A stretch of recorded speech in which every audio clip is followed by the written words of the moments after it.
బాగున్నారండి. కోనసీమ మనోజ్ కిచెన్ చూడండి. పువ్వులు ఎంత బాగున్నాయో, కనకాంబరాలు బాగా వచ్చేసినవండి. 4 నెలల మొక్కలండి ఇవి. అంతే 4 నెలలు అయిందండి వేసి.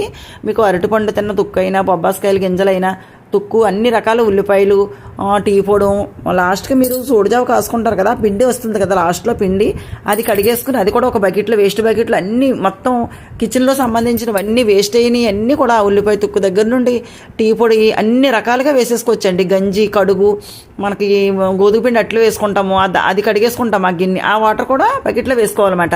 మొన్న ట్యాబ్లెట్స్ చూపించాను మాకు కదా మీకు, ఆ ట్యాబ్లెట్స్ మీకు ఎక్స్పైర్డ్ అయిపోయిన ట్యాబ్లెట్స్ పౌడర్ అంతా కూడా నేను ఇలా వేసానండి. మొక్కలకి వేసి ఊరు వెళ్ళాను అన్ని మొక్కలకి కూడాను.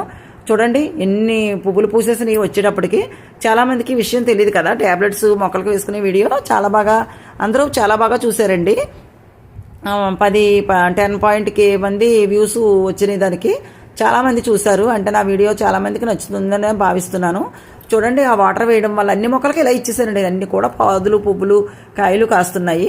ఎప్పుడు కూడా మీరు ట్యాబ్లెట్స్ ఏమన్నా ఉంటే దాచుకుని ఇలా మొక్కలకి వేసేసుకోవచ్చు అండి. డైరెక్ట్గా వేసుకోవచ్చు, మామూలు వాటర్లో కలిపి వేసుకోవచ్చు, మన ఇష్టం అది.